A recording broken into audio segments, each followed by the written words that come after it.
And we're back. And you know what? It has been a few days. We're back.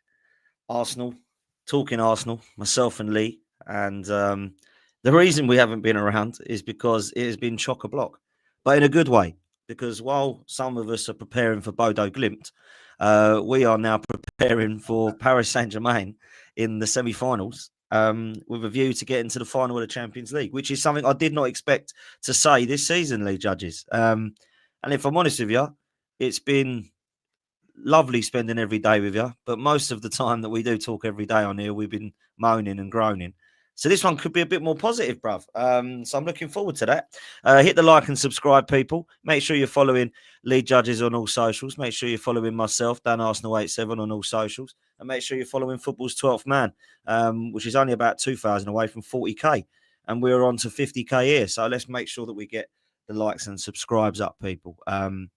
Judges, I've literally spoken to you for a few minutes outside the Ipswich ground. That is literally it, other than speaking to you on WhatsApp. So instead of talking about the whole Ipswich game and the whole Real Madrid game, I thought we'd kind of merge some of the players into one, because I want to know what happened over there in Madrid, because obviously it was great over at Box Park for me, but it's as much as that was great, and it really was great. It ain't like being out there, obviously. And it was a lovely away day in Ipswich, which I have a little bit of a soft spot for, as you know, because they're only across the border from me. And I'm a bit gutted they're going down, but that's another story. It's a lovely ground. Reminds me a little bit of the Blue Highbury, if I'm honest with you. There's little things that remind me of Highbury in days when I was younger. Little similarities of how they do stuff there. I don't know if you agree with that, but, you know, it's the way I see it. And I think it's been a very, very good couple of weeks to support Arsenal Football Club, Judges. Unbelievable couple of weeks, Dan. And like, you know, this time last week, I was, you know, getting ready to board a plane to Madrid. Nervous, a little bit nervous, I'm not going to lie, because you don't know what, you know, in football, you just never know. And you didn't know what was going to happen out there. I have to say, when we got out there, bloody hell, it was raining, cold. It was like just being back in England, like, you know. But the first thing I've got to say is that, you know, if you've not been to the Bernabeu, like, you know, I don't know if you can, and if you have been with the Bernabeu, you may be able to relate with me with this. Is when you get there, is this it? I was so disappointed, Dan. Yeah, really disappointed. Let down. I was. I looked at it and I thought, wow, you know, I was, really shocked how disappointed I was by it all, like, you know. So, of course, then we've done a few bits out there, and of course, then the next day you go into the game and the nerves really kicked in. I've got to say, it was mad getting to the ground. I've never experienced nothing like it. Like, you know, the Spanish people throwing things at the police because of what had gone on, you know, like the coaches coming down, and we just got there just as the coaches had arrived. So we just missed that bit. It was absolute mayhem. Pouring down with rain, gets into the ground, and wow.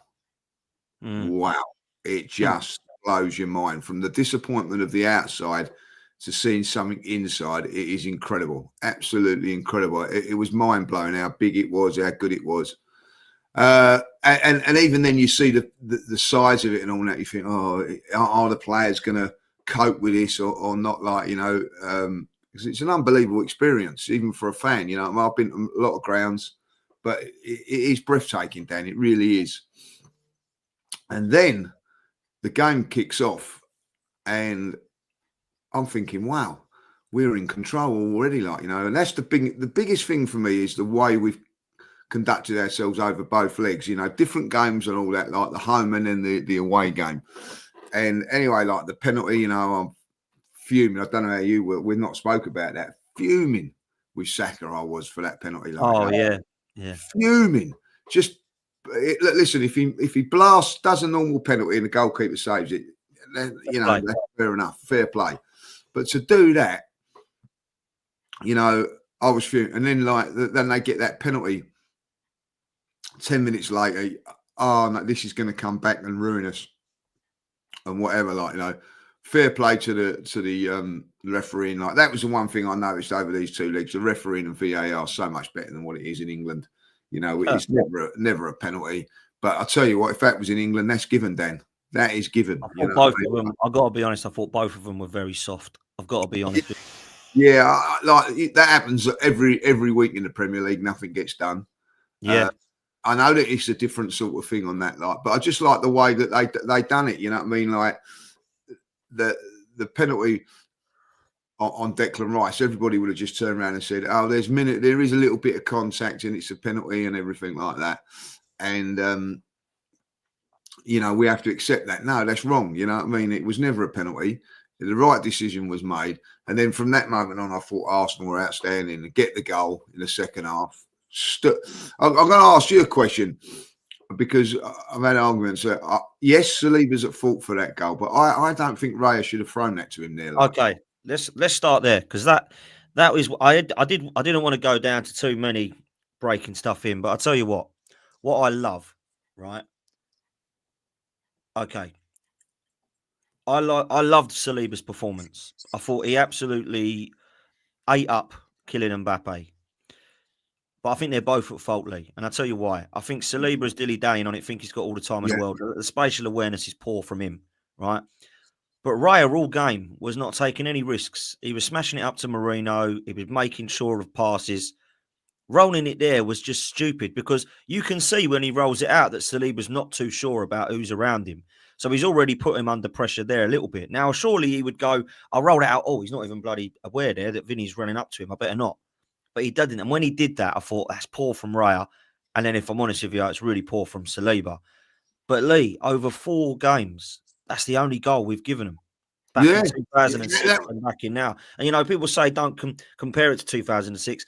I'm not comparing it in terms of we had Henry then, we had all the players. We can list all the invincibles, right? But we did have 2 positions on the pitch that were quite similar in Senderos and Flamini, where we had an 18-year-old kid at left back and a Senderos replaced with a Kivior, who I thought was even better than Saliba. Outstanding. Absolutely 9 out of 10 performance from him.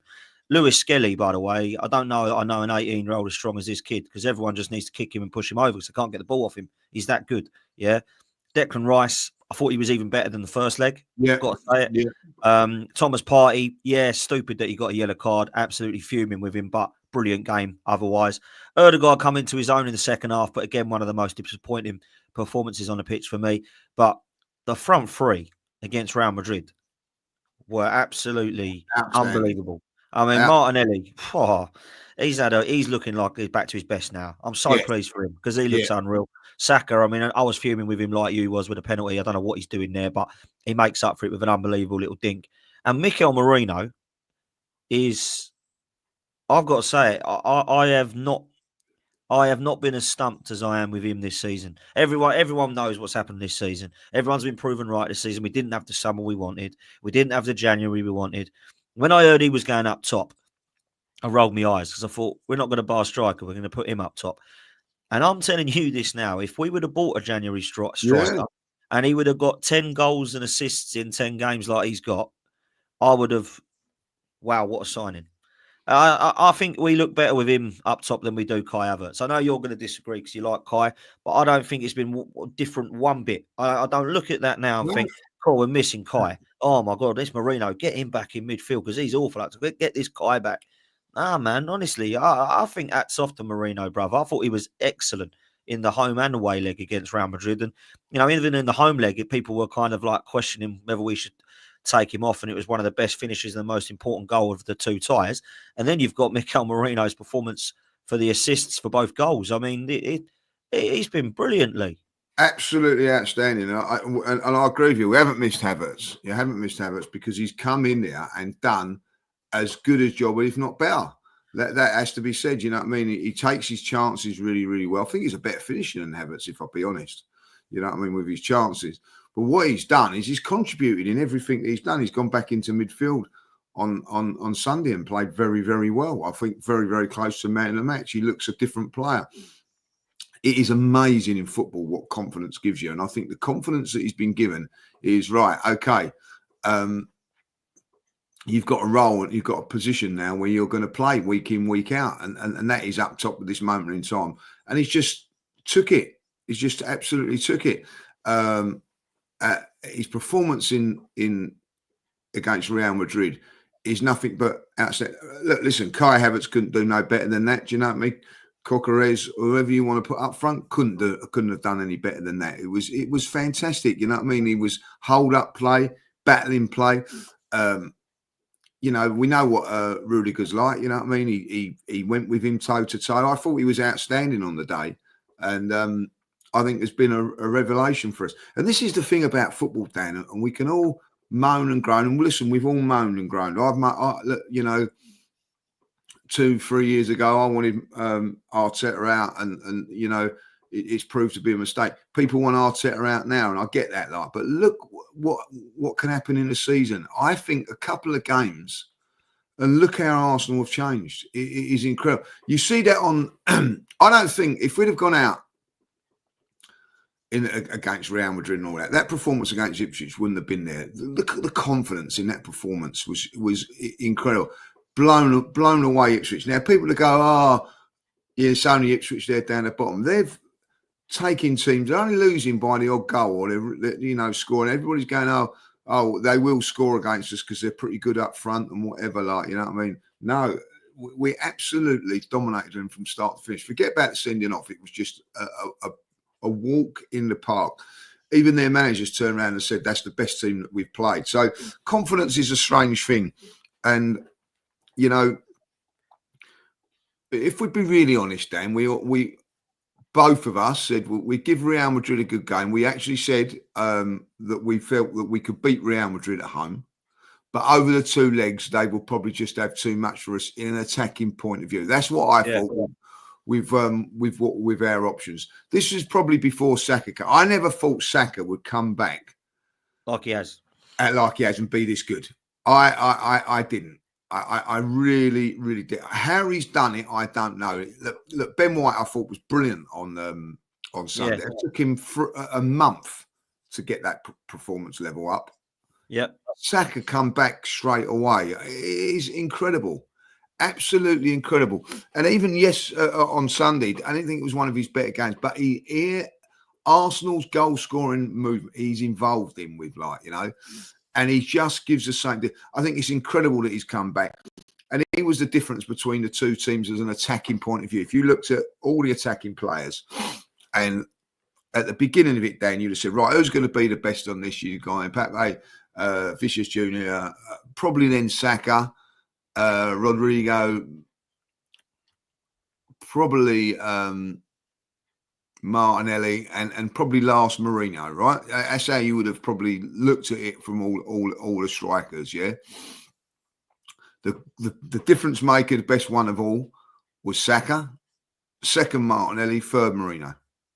Crazy, that's how good that front three was, you know what I mean? And then, you know, Vicious Junius would have been third, fourth.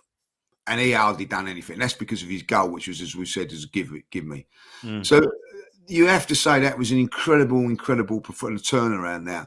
And now you're looking at it, Dan, right? And this is the problem. I spoke to someone yesterday, and I get what they're saying. He goes, it's annoying, Lee. Look how well we play when pressure's off, right? Like the game against, there's no pressure on, like, you know. But there weren't no pressure on in the Brentford game. There weren't really no pressure on the Everton game. We didn't really see it. But I do think that those two performances, and particularly the one in Spain, I think is a confidence booster beyond anything you can dream of, in my opinion. Because if you can go there and do what you do there, not many teams do that, Dan. Atletico Bilbao went there this weekend and they put up a defensive structure against them, and in the end got done. We didn't do that. We played to a game plan, to a tactics that was very, very highly skilled, worked out, and played to the letter of the law, where we defended very, very well, but we had options when we went forward. And we could have won by more. I don't know about you. 1-1, there was about 5 minutes to go in that game. And I turned around to a couple of friends and I said, we've got to win here. I'll be very disappointed if we don't win this game from here, like, you know what I mean? And when we've got the winner, it was, yes, that's what we deserve. We deserve to win that game. I would have been disappointed. I know we won it then. I know you might think I'm mad or what. If we'd have drawn that game, I'd have come away disappointed. Yeah, no, I'm with I you. would have been disappointed because we deserved to win that performance, and that performance was fantastic. And I'm glad we won it because I think it was an all-round brilliant performance. Now, I've gone back and watched. I don't know how many times I watched the highlights, but I have watched the full game back because I felt that I had to. And Martin Odegaard took a lot of stick for that, but he wasn't at his best, but there was some bloody good things that he'd done, which probably wouldn't be seen. You know what I mean? Like when he's taking the ball, turning away in difficult areas, he done okay. He weren't brilliant, but he It done was his okay. decision making that wound me up. That was all it was. It was It's his his decision making making all that wound me season. up.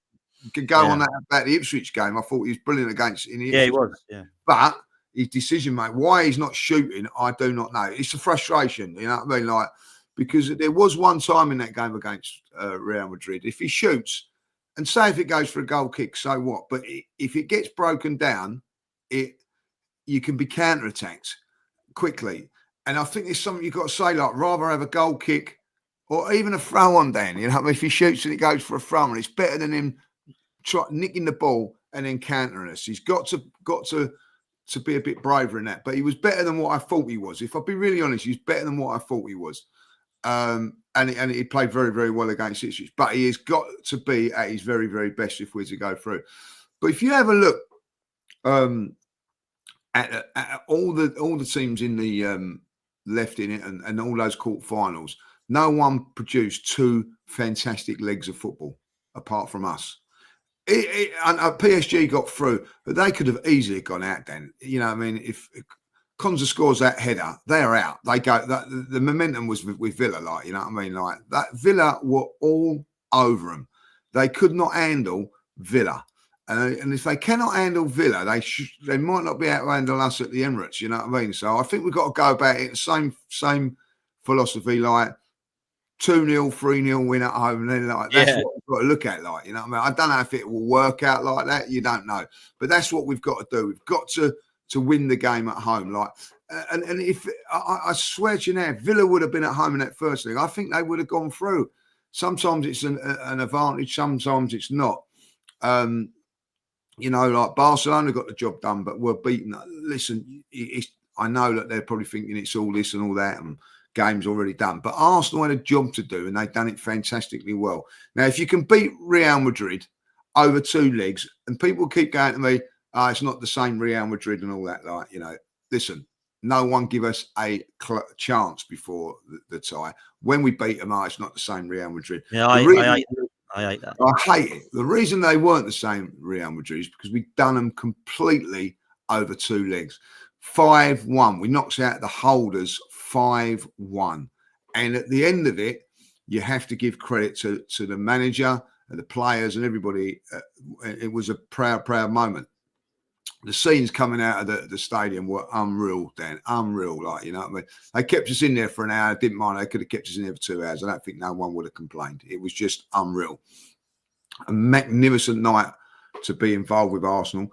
And what it's done for me, I'm not saying that we're going to go on and win this competition because, you know, it's a cup competition, anything can happen. But I have now got confidence that we can go and beat PSG.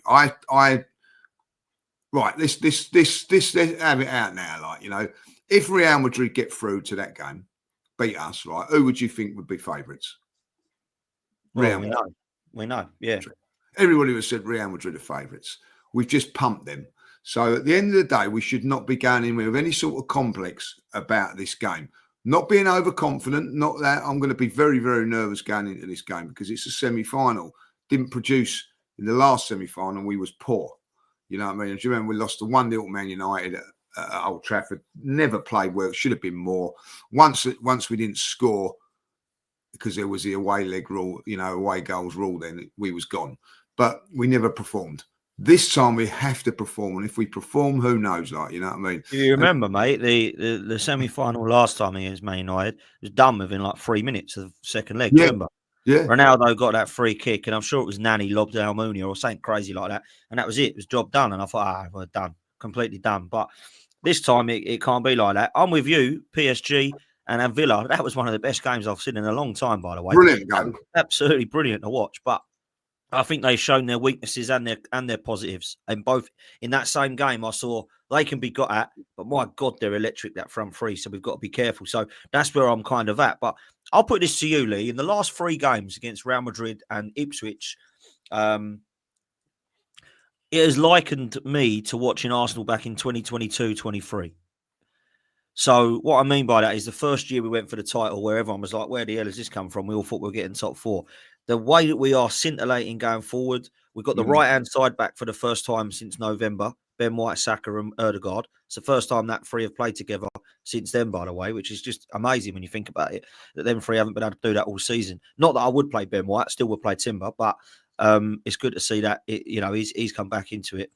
Martinelli has come back into the swing of things since we've started playing this style. Saka looks unbelievable. Ødegaard against Ipswich actually looked like he was a hell of a lot better, and people were saying he was poor against Madrid. More frustrating as opposed to poor. I don't think he was like every time he got the ball, he fell over it and all that. Marino is actually showing that, some of his play has been very similar to Gabby Jesus of the last of that season, where he was kind of dropping deep and getting involved in play and stuff like that. Starting to see the kind of Declan Rice that we all want to see in this team, which we hope is an upgrade on Granit Xhaka in that position. It's just reminding me there. So I don't want to start pointing the finger at Mikel Arteta at a time like this because he's done unbelievable. But why does he not play like this all the time? Why are we so cautious in this season? Like, set piece, 1-0, hold it, 1-0. Why have we been doing that, Judge? Because we can go and blitz teams. I don't know. I do think that there is still a problem, and it was highlighted in the Ipswich game, in my opinion, with when teams low block against us. You know what I mean? Look how good we was with 11 men. But when it went to 10 men and they played a low block, we struggled a little bit, Dan, to break it. It weren't great, was it? No. I do think there's a problem. That's something that Arteta has got to find in the Premier League. But in this competition, teams are not going to do that, Dan. The PSG are not going to come in there and put banks of 4 in there with no ambition. Like, you know what I mean? Like, that ain't going to happen. And these teams are good teams, and you're going to get a good game of football. Now, it's no coincidence that Arsenal haven't lost to a team in the top 6 for a very, very long while. Why? Because teams in the top 6 are good enough to come out and attack and play, and we're better than them in what we do. But when you play this low block, we struggle. There's no 2 ways about it. I actually, people going, we wish the player didn't get sent off because it caused the game to be different and all that. But we struggle on it. You can see that we struggle with that. That is something he's got to look to do. You know what I mean? And I think maybe even look to bring in 2 sort of 10s in certain games, particularly at home, to see if he can do it. But I look at Declan Rice yesterday. Look how good he was in that 6. You know what I mean? Like, played very, very comfortable. I can't help but be drawn to watch him at times, and it's just what he does and everything. Everything he does is just class. And he can play that role. He can play any role in midfield. That's what we've got with him. So he's like one player that can play, but he's like 3 players. He can play all 3 roles in midfield, box to box, 8, 10. I don't know about 10, but I think he'd have a bloody good go at it. But holding, he can do it as well. I just think that he's got it all. I do think we need something else alongside that as well, Dan. But yeah, I agree with you. Like, the way we can blitz teams, and I think that teams like PSG will not want to come to the Emirates. You know what I mean? Like, because they're going to go, like, if they can do that to Real Madrid, they can do that to anybody. And if you be really honest about it, Dan, and be real blatant about it, 3-0 flattered them. 3-0 flattered Real Madrid. Like, 5-0 would have been a fair result on that day. Real Madrid, a fair result, 5-0. That's how good we was at home. So, listen, Villa had chance after chance, and if we can get that momentum against them, who knows what can happen, like, and if we can get 2-0 up, I do think we've got a fantastic chance of going through. And who would have thought it in January? Who would have thought it in January? Listen, I'm going to still say here, and it hasn't cost us the Champions League yet, and it may well not do. It cost us the title. Cost us the title not getting no one in January, because I'm watching Liverpool at the minute limp their way over this time with no pressure or whatsoever. And I don't care what you say, it's frustrating to watch, because I think we could have really pushed them if we would have done things right in January, got a striker in. I will look back at this season, whatever happens, with a slight regret. Now, if Arsenal win the Champions League, you know what I mean? Like, for me, all is forgiven and everything about the club, because, you know, I don't even want to think about it, because I've never seen us win it and whatever, like, you know. But so to win that would be like unbelievable. But I can tell you this now, Dan, the minute we win that, if we did win it, the next minute I'm saying you better make sure you win the Premier League next season. Like, you know what I mean? I'm not being horrible. I enjoy it and everything there, but this team's got to go on and win the Premier League. You know what I mean? Whatever happens in the Champions League, because as much as you could say with the Champions League, the best teams don't win the Champions League, Dan. You know what I mean? Like, not all the time. You know what I mean? It is a cup competition, you know, and you can have a little bit of luck and a little bit of momentum at the right time. And for me, Arsenal, I've got a fantastic chance of winning it, because don't forget, league's table, third in the league table. There's only one team better than us in that at the moment, and that's Barcelona, because they come second. So all the way through this competition, we've been very, very good. And it could work out to be one of the most unbelievable seasons ever, like, you know. Now, there's people, I bumped into a couple of youngsters, you know, 12 and 14, I think they are. And they could win the Champions League, could see Arsenal win the Champions. I mean, my 50s have not seen it. Like, you know, Unbelievable, isn't it? It's incredible. It's incredible. So to go, you know, and win it would be unbelievable. 3 massive games to do it, like, you know.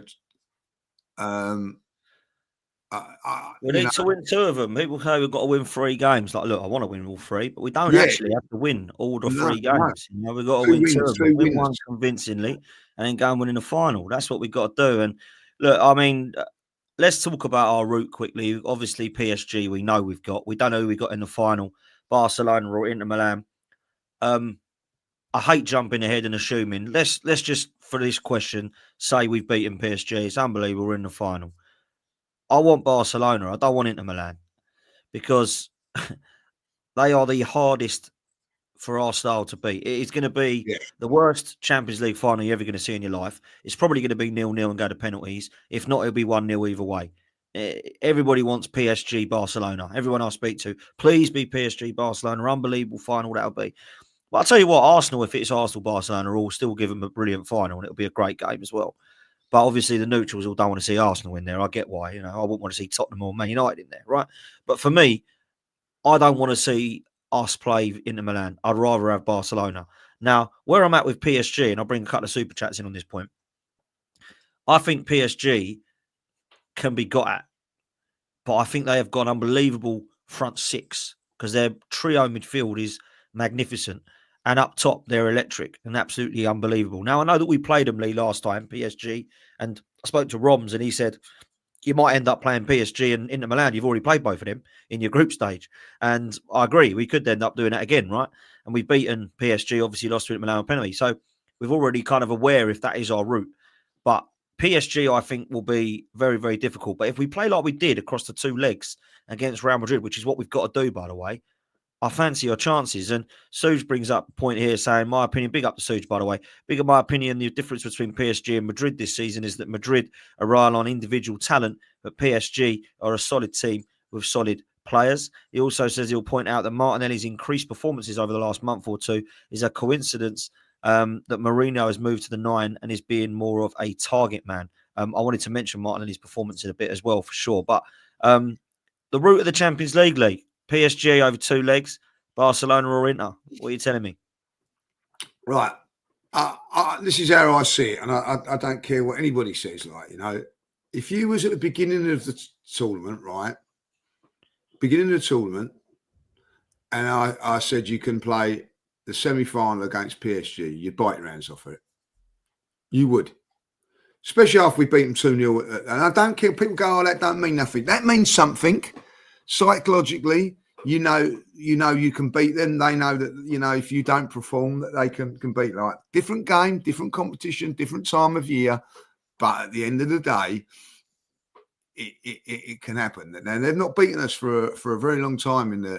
They were much, much better than us when the last time we played. I don't know if you remember it. Like, we drew 2-2 out there. I don't know how we drew 2-2. Like, they were much, much the better team. And so when we beat them at home. So at the end of it, like, you can look at this and think to yourself, and another thing with PSG, which people don't realise with PSG, there's a little thing where they've got a love-hate relationship with the Champions League. They should have been and should have won it many a year ago with Messi in the side, but it's not happened. Now pressure's on them to do the business out there, like pressure on the manager, pressure on everything, like, So I'm not as fearful as this game. Look. Let's go back to PSV. A lot of people were thinking that we were going to win that day, like, over 2 legs. We was 7-1, 7-1. Crazy, crazy. 2-1 at the Bernabeu. All of a sudden, like, there is a little bit of there'd be a little bit of doubt in their mind. I'm pretty sure there will be, like, So I'm gonna take that, and it's a route that you can go. It's not been easy, like, to get Real Madrid. Real Madrid, like, people were saying about that, they weren't saying how poor they were when they beat Manchester City. Dan, no one was turning around to me and saying, "Oh, they're still a poor team," and whatever, like, you know what I mean? So. This is a big game. Of course, it's a massive game, like, what I liked about Arsenal, and I don't care what anybody says, forget about the 3-0, forget about what happened in the Bernabeu, forget everything else. Go back to Bayern Munich. We had Bayern Munich there, right? And we messed up. We made mistakes and all that. We had Real Madrid there, and we didn't make those mistakes. We learned from it. Now, I'm sure that that's what's happened, and that's why I feel confident that we can go on and win this. Listen, the other game I think is 50-50. I think, I'm with you. I prefer Barcelona, but at the end of the day, because Inter Milan are going to be a tough nut to crack. But I think that we could blow Inter Milan away with some sort of play in that, saying a 20-minute spell, and I don't think they've got enough to get back to us. So I don't know, but I think Arsenal and Inter Milan have conceded a similar amount of goals throughout the tournament. I think it's something like 5 or 6, maybe. It's incredible. And in the game against them, it was a dodgy penalty that won them the game, and I felt that we could have had a penalty as well, like, Yeah. But at the end of it, that's going to be. But I'm not worried about that game. I'm not worried about that. We've got to concentrate on ourselves. We've got to get ourselves through, like, And I've got a funny feeling it's going to be roles reversed. You know what I mean? Like, do you remember Tottenham were in the Champions League final and we was in the Europa? I think it's going to be the other way around. They're through, by the way.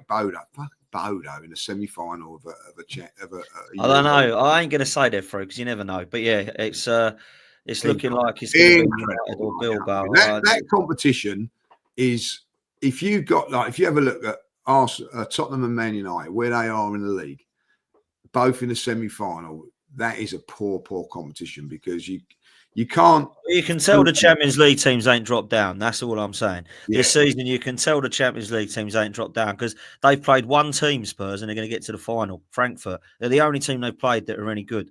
I think when they did play in the group stages, teams that were half decent, they lost, like Galatasaray and a few of the others that were a bit better than them. They found themselves on a right nice side of the draw, aren't they? Frankfurt, I thought maybe they'd scrape through, but I thought maybe Frankfurt would beat them. When they went through there, I thought, who they got? I thought they're going to get Lazio and go out. They get bloody Bodo Glimt.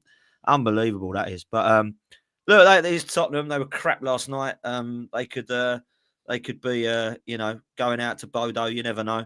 And you know what?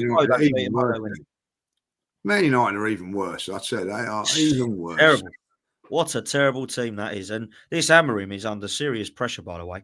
Um, I mean, both their managers, how they're still in jobs, really. When you look at Amorim took over in November, and he's statistically the worst Premier League Man United manager in history. And they've had Ralph Rangnick, David Moyes, Louis van Gaal, Ole Gunnar Solskjaer, Ten Hag. He's worse than all of them, by the way. And look, I don't think he actually is. I think he's a good manager, but the team and everything around it, he just can't get them playing and can't get them going. And they've done everything wrong, Man United. And Tottenham, I mean, they are literally holding on to hands because he's told them that he wins everything in his second year.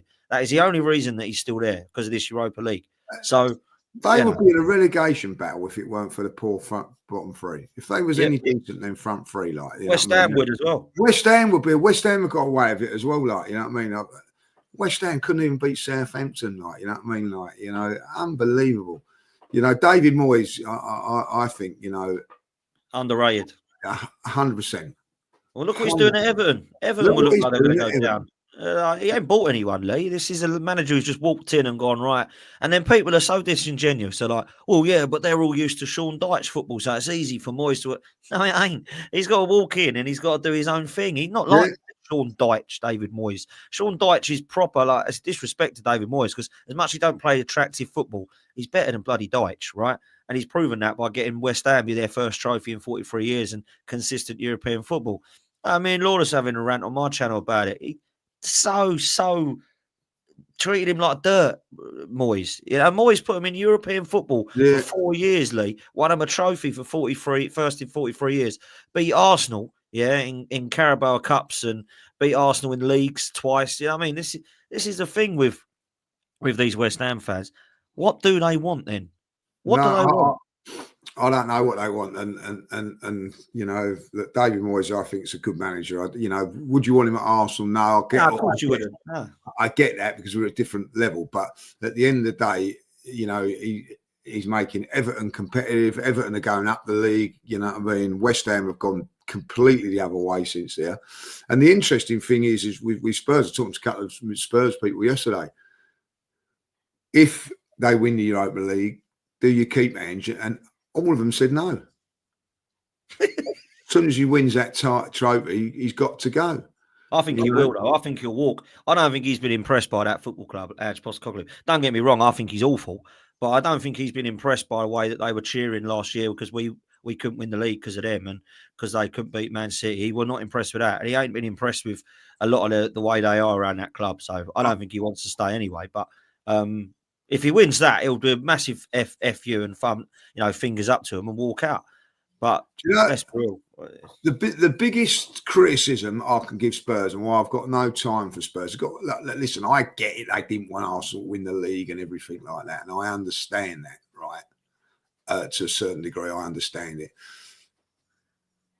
But what summed it up for me was 2 weeks ago going to Everton, right? That basically that defeat or draw for Arsenal that day would hand Liverpool the title, their local rivals, Now, Everton have got nothing to play for. If they win that game, it don't affect their season no way in shape or form. No way, right? They were up for it then. The fans, when they scored, there was no half celebrate, they were up for it. Now, with Tottenham, they had a chance. If they would have won that game against Man City that day, they would have went through, didn't they? But they would have got Champions League football that season. Now their season and the directory of the club could have gone completely different with Champions League football, but they chose not to, right, for whatever reason. And it ended up like it cost them. And I looked at that game in there and I looked at Everton. I thought, you've got nothing to play for Everton, but they wanted to win that game. I spoke to a couple of fans afterwards and they said, you know what? It's not about Liverpool. It's about Everton. And he's so right. He was so right on the day. And I thought, wow. That's the class of the club, man. That's the difference of the clubs. That is. Yeah. And they've had Everton fans have had Liverpool winning trophies all through their life, Europe and whatever like. But if you ever look at it, Everton have also won titles and things like that. you know, and they one Everton fan said to me, look, you know, Everton, there's only one team that's cost Everton winning the European Cup. Do you know who that is? And I went, no, who is it? He went, Liverpool. I said, why is that then? So he said, because we had the best team in Europe and then Heysel, and then they got banned from Europe. They would have won the European Cup with that team, Everton, but were banned from Europe. Bloody hell. So they've got more hatred for, more reasons towards Liverpool than you can imagine. But come that day, it's all about Everton. And that sticks in. I've just got a great conversation with the guys. You know what I mean? Like, and that's the difference. That's the difference of the two clubs. Mate. That's the difference. I mean, that's the difference. But look, I mean, it's been incredible. It will be even more incredible if we do manage to go and do, which I never thought we would do, which is win the Champions League, which is absolutely what we've got to do. Let's get through these super chats before we move. Ricky, big up to you, bruv. He says, I love being on the hype train, but let's not forget it was 2 worldies from Declan Rice at 0-0. We can't expect that every game. We can't miss the chances that we do. Yeah. Do you know what? Fair play. We ain't going to rely on 2 worldies every single game. No, we're not, Ricky. But also, I think you have to say that Courtois, they had an absolute outstanding game of football. Absolutely. So, are you going to get goalkeepers that good coming up against you in that form? I thought he was sensational on that day. Sensational. And proved that I think he probably is the best in the world, isn't he? I think he's probably he proved it that night. Yeah. Suge also says, I'll just say this, beating Barcelona at Munich kills 2 of my biggest Champions League disappointments in one night. Do you know what? That for me... Brilliant. That for me was one of the worst nights at 2006, and I'd love to get revenge. I really would. Paris has not been good to us so I will say that if you go back, there's a few times that it's like, you know what I mean? Cup Winners' Cup, 9 from the halfway line in Paris. You know what I mean? The Champions League final in Paris, not good to us. So Paris has not been good to us over the years. You know what I mean? So let's see if Munich is. If we get there. Listen, Munich will be an unbelievable experience if that happens. We're close. You can't get closer to a final than a semi-final, Dan, and we're in the semi-final. And I tell you what, Villarreal, I fancied us to beat Villarreal after we'd beaten Real Madrid, and it proved to be a difficult opponent, and we needed luck with that last-minute save to get through. I didn't think we'd beat Man United. They were a much better team than us at the time, you know what I mean, if I'll be really honest. And this one now, I think we've got a chance. We really have a chance. Do you know what? Let's talk about it. Be really interesting what team he plays on Wednesday against Crystal Palace. We've got that coming up. I don't want to see, thank you very much, I don't want to see Declan Rice and I don't want to see Saka. That's my thing about that. I will say that the one disappointment of the night was Thomas Partey getting injured. Suspended, sorry. Yeah. And we cannot afford to go into that semi-final without Declan Rice and Thomas Partey. So for me, Rice doesn't play in this game, Dan. I'm sorry, I love him, but he does not play in this game because we have got to have him playing. Facts. We do. Per says, I'm not as confident as before Real Madrid. We've barely beaten any good informed teams this season, and this will be tougher than Real Madrid. Do you know what? I think it was Gunnar and Northside and Kenny were talking with me about it. Like, every time we've gone out in Europa League or Champions League, it has been when we've played the home leg second. And it's true. When you think of it, I think Bayern Munich's the only one because we went out to Sporting Lisbon, didn't we, on penalties? Do you remember? Yeah. Villarreal, and obviously the one before that people forget was Olympiacos, where Aubameyang missed right in the last kick of the game. Do you remember that? We went out. Yeah, Champions League final last time. Villarreal was the second leg. Villarreal second leg. Yeah, it's a brilliant point. Point. It's the ones, you think back and you think, yeah, they're right. Yeah, there's been some Bayern Munich, and there's another one I could have thought of as well. But yeah, when you go back to the last time we played Champions League and got this way, it was similar. So look, let's see what happens. Hopefully, it's a good omen for us. That's for sure. But we'll definitely have to see. Just quickly, I wanted to talk on two players we haven't mentioned yet before we come on to tomorrow night Yeah. and the team. Timber and Martinelli, mate. I've got to mention both of these players, and I'll tell you why. First of all, Timber. Um, I don't know. I don't know if he's a robot or something, but this guy is absolutely ridiculous, an absolute machine. I don't know a right back as good as him right now in world football, because people might throw Trent at me, but Trent can't defend like Timber can. Yeah. And people might mention Hakimi for PSG, I think it's wonderful, but I don't think all round there's anything better than he does, what Timber does. I think he is underrated and underappreciated going forward. I don't think anyone ever mentions him going forward. I think he's actually good. He's young, he's athletic, he's brilliant at defending, he's good going forward, comfortable on the ball. I've got faith and confidence in every time he's on the ball. I rarely see errors from him. If I do, they're out of character. Unbelievable. And Martinelli is showing the glimpses of Martinelli that I love, that I've always had faith that's still there. And I put it down a little bit to the fact we're a little bit more expressive at the moment, a little bit more free flowing, and he's come into his own there. I think when we play defensive, he can do it, but it's a lot more sideways and backwards from him, and he doesn't really allow him to take on defenders and beat his man and go direct. But he has done in the last few, man. I think these two have been two of the most exciting players for us in the last few games, Lee. I really do. Yeah, let's take Timber first. Ben White's my favourite right back. You know, I mean, I put him down as my favourite right back. I love Ben White, but you know, I mean, if you're saying me now who plays, it's Timber. That's how well he's done this season. Like, you know, and I at the beginning of the season, I would fight the corner for Ben White. I would fight every bit of energy that I have for Ben White. I've got to hold my hands up now and say not.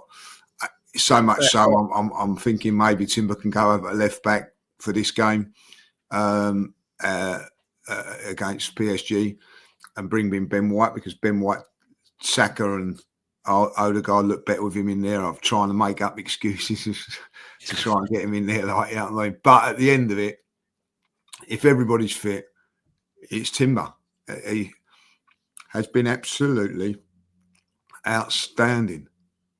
And I don't get me wrong. If you said to me who's your favourite, I'm going to say Ben White. It's the difference between better and being a favourite. I love Ben White, and Ben White proved on Sunday against Ipswich that he shouldn't be forgotten and slept on. He's still a top player, but at the end of the day, Timber has been unreal, and I can't say highly enough of. The biggest compliment I could give him is that we haven't missed Ben White. What you know, Ben White, what he's done over the last 2 seasons is nothing but sensational. But he took it up a level. And Ben's now got a real fight on his hand to get regular football at Arsenal. I think he can do it because he can play in different positions, and so can Timber. But at the end of the day, there's still a big role for Ben White to play. But Timber for me can, you know, like wherever he plays, he's just been fantastic. And Martinelli, a lot of people have criticised, and I don't know how someone like Martinelli would feel with every time. Oh, we've got to get in a left back, left-sided player. Sorry, left-sided here, left-sided there. I think he's so unappreciated, all the work rate that he does and everything like that. But now he's being rewarded with some fine performances. I thought he was absolutely outstanding against Real Madrid. Outstanding. Forget about the goal. Everything he'd done, dangerous. He's looked very, very dangerous over the last few games. And again, yesterday looked dangerous as well, like, you know. And I'm being really honest with it at the end of it. I'm so pleased. The song is a good one. It must give you confidence, something like that, to, you know, just when he needed that. Do you prefer it to the older one? I don't know. I like both of them, but what song's better? I think I like the first one better. It's just it's new, isn't it? This one, like, you know what I mean? Yeah. It's got, you know, it's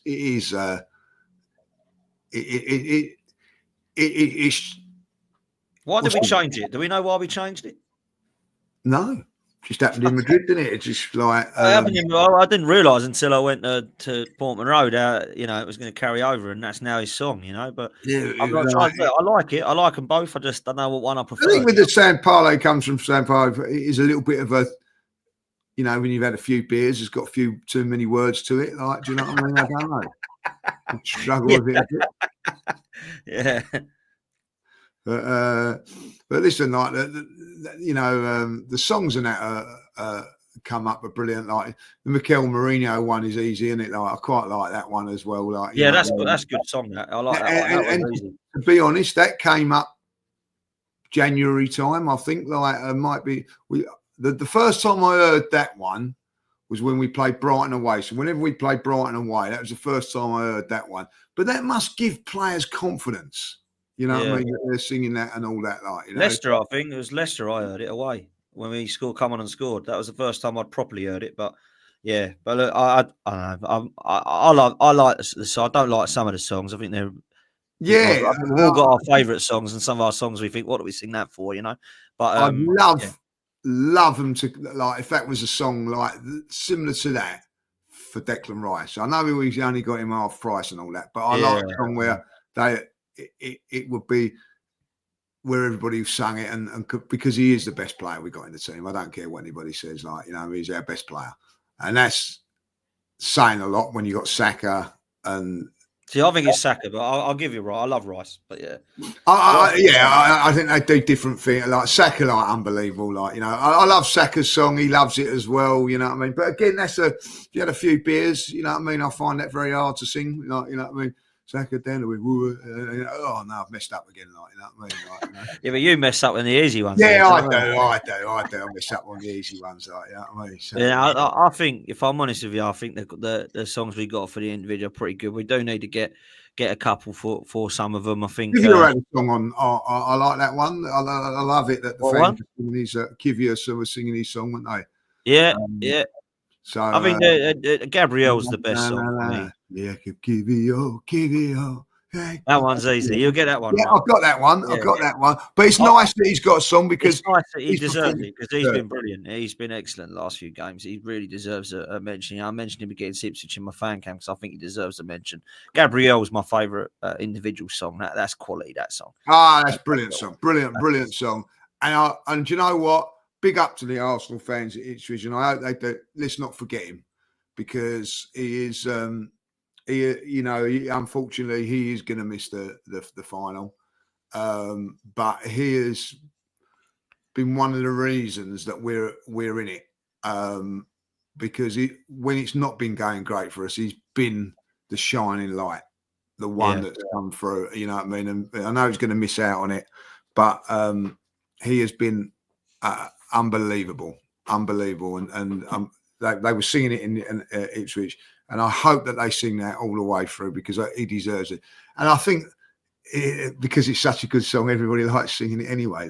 So yeah, he's phenomenal, man. Let's hope we get to the final and he can get a medal. That's what I'm praying for now, is that we can win this thing. That's all I care about. But we have got Crystal Palace tomorrow night, which should have been the weekend, but they're obviously playing the FA Cup final. And I was doing a preview with D, big up to D Palace, back in the nest, and we both agreed that this is probably one of the most pointless games that we'll play in a long time because we all care about is next Wednesday, and they only care about Saturday. And they think that he thinks both teams will probably rotate, mate. So I don't know what your thoughts are going into this one.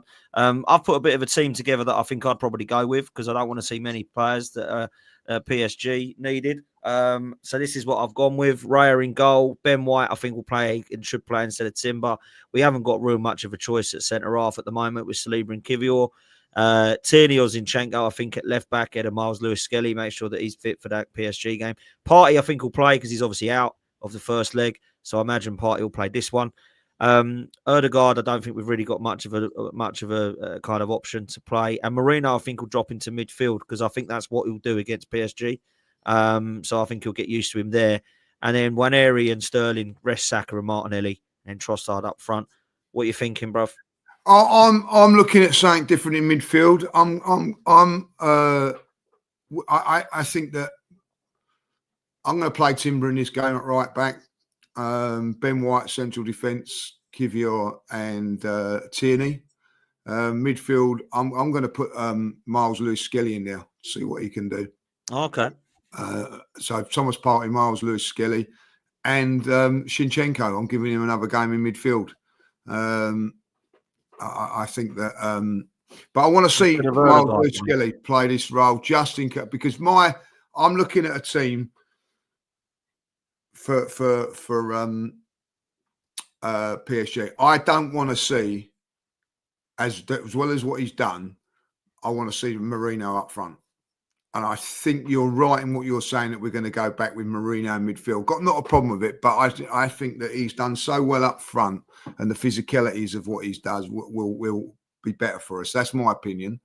So for the PSG game, I'm not saying that I want it now. I want to have a look at it, but I'd like to see like Rice doing a holding role, Miles Lewis-Skelly doing the box to box stuff that Declan Rice does, or swap them over, because I just want to see something that, you know, there to see if it could work, because I think like if Jorginho's fit, then Jorginho comes in there and Declan, but I think Declan Rice's performances in Europe, that energy levels, I think we're going to need. So I just want to see that, to see what can happen there.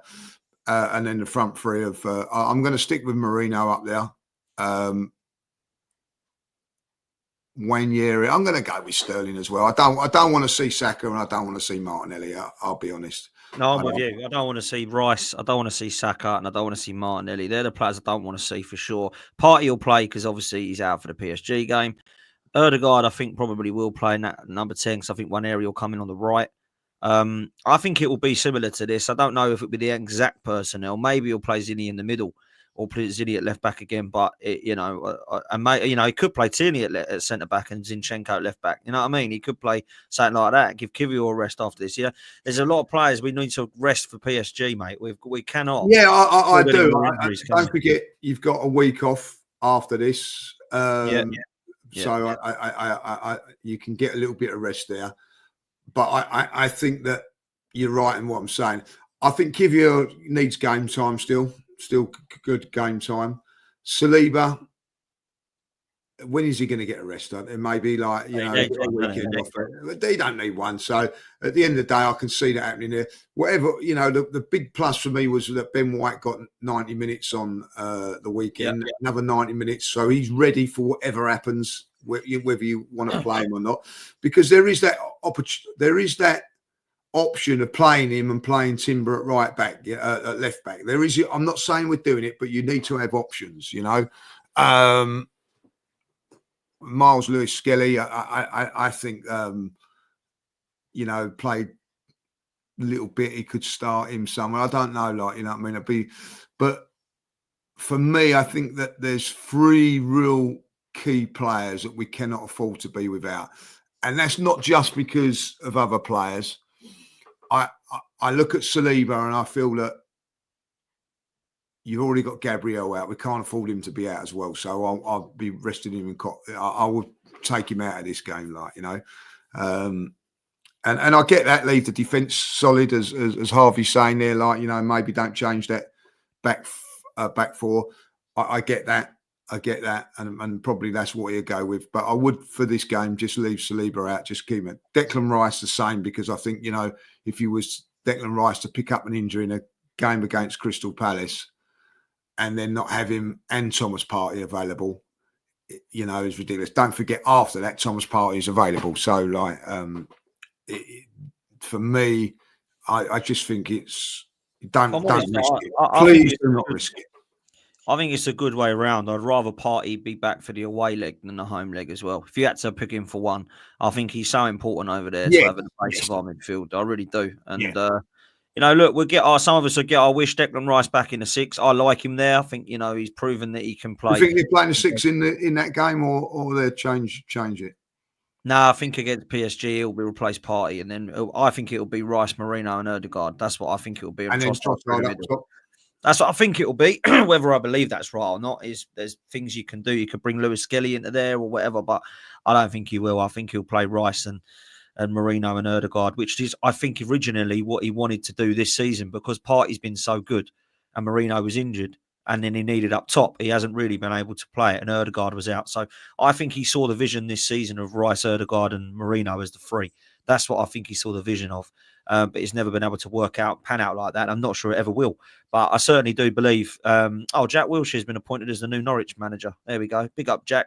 I knew that was happening. I hope he does well. Is that just come up there? Like, well, someone's put it in the chat. He's there as a coach, isn't he? Like now he's a manager. Like, yeah. He's obviously been promoted to manager. Good luck to him. I hope he does well. Well, now I'm a big Norwich fan now. Then, if that's there you go. Now Ipswich are going down. We can be the Norwich fans. But yeah, no, it's I must say it's going to be a tight game. I think tomorrow night.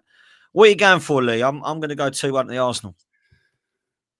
1-0. I don't think it's going to be a great game, to be honest. I don't think it's going to be one to look forward to and watch. I'll be surprised if it is, because both teams have got eyes on semi-finals. I think that Palace they've got Man City, have they? Villa. So that's doable. But you'd say Villa would be favourites. Yeah. But Palace got a great chance.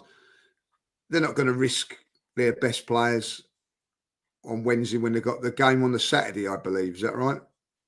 They got the game on Saturday, yeah.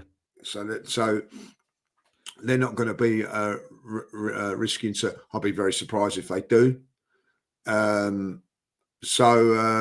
think it's going to be a very, very funny sort of game where both teams don't really want this game. Crystal Palace would have preferred it after the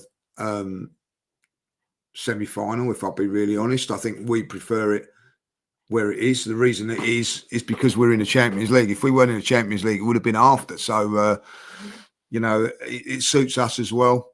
I wrote the old 1-0 winner do, like, you know what I mean? And then let Spurs roll over and at Anfield, you know what I mean? Let them so that they get the title there. They're bound to do that, aren't they? So 1-0 the Arsenal. Okay, interesting. Look, we'll do more on PSG towards the build up to the week and look towards that game. Obviously, this one is Premier League. Just lastly, Lee, they can win it against Tottenham. Not that I'm really too fussed. Is it quite funny that they win it against Tottenham? Oh, it's not funny, but you know what I mean. Is there any kind of? Do you care really that who it's against? No. It doesn't matter when it happens, really, does it? It's not where it's not if it's when, isn't it? Like, they're going to win it. I'm not going Liverpool. A couple of reasons. One of them is because of that. Like, I don't want them. I'm not going either. That was my last away game in the season. This season, Ipswich. Mine was. Yeah. So, like, not going Southampton neither. I'm away for Southampton. So, let them win it there. Let Tottenham have their moment. You know what I mean? They can all, and it's ironic. They're like Tottenham fans would be all cheering on Liverpool goals again. Like, you know what I mean? So they'll never learn. Oh no, they'll love it, mate. They'll love it. The fact they've won it and we ain't. But look, man, it's one of those. Look, we just got to hold that this season. We've not been good enough, and Liverpool deserve it. Let's hope we're good enough to win the Champions League. I had a little handshake with Errol. I said, "Errol, you win the Premier League, we'll win the Champions League," and he went, "Yep, let's do it." And we've shook hands. So let's hope that is going to be the case, and that we can win the Champions League. Because I'll tell you now, Lee, before ball was kicked, I was asked the question, which one do you want? And I picked the Champions League. So if we can win the Champions League, I don't care. That is the one I wanted, Of course I wanted the Premier League. But if we win the Champions League, wow. The streets aren't ready, mate. Because, and we're so close, mate. Wow. We're so close.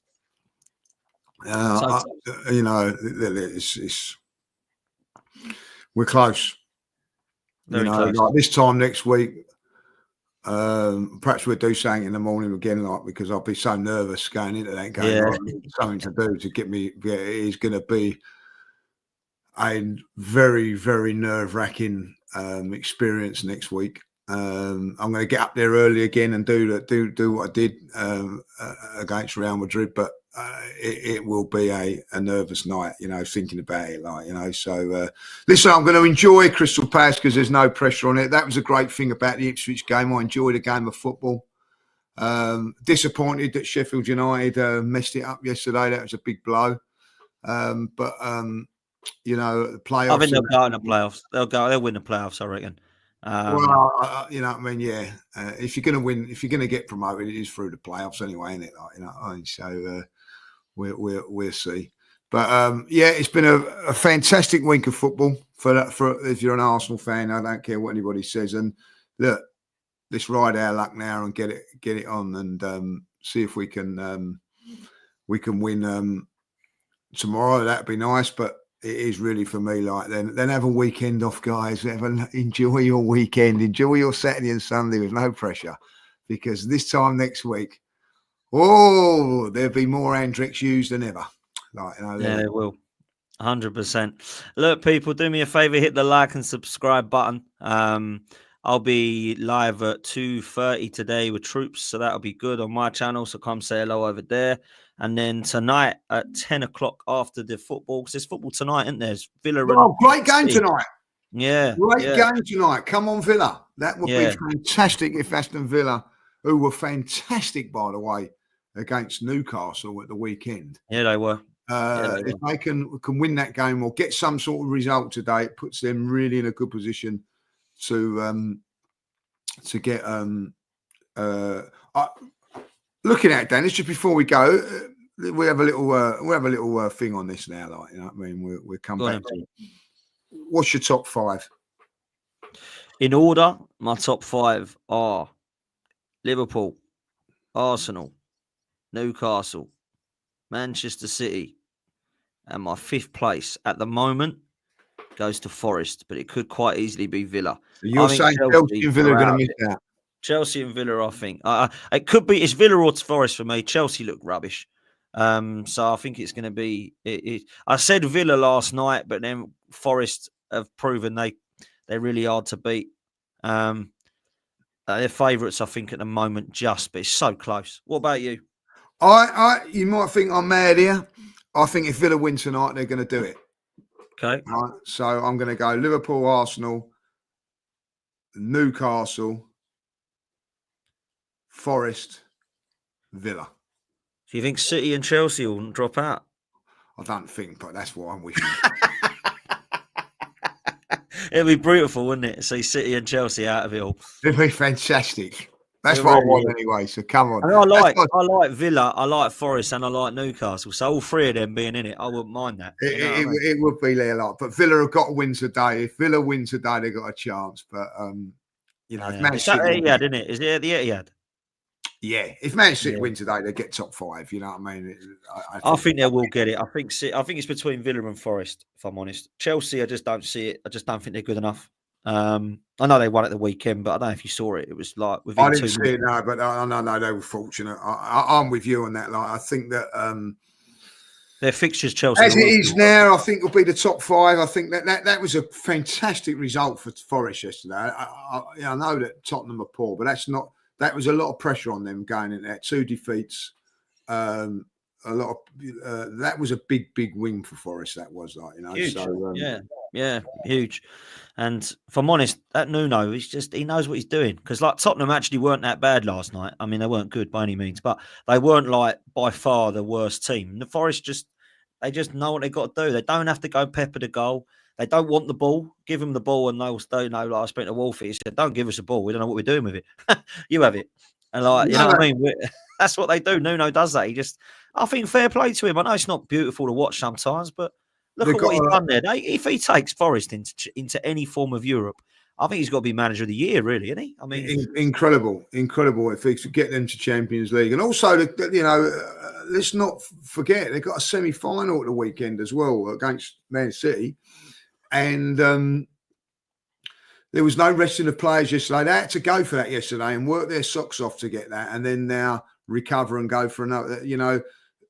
That is a marvellous achievement if they was to, sincerely hope they do get to the final. But if they do get to the final and get Champions League football, wow, wow. You know what I mean? Like, so 100%, mate. yeah, brilliant job, and the way that they worked their socks off yesterday. And listen, you don't always have to have the ball to win the game of football, do you? Like, you know what I mean? And that's what they've done.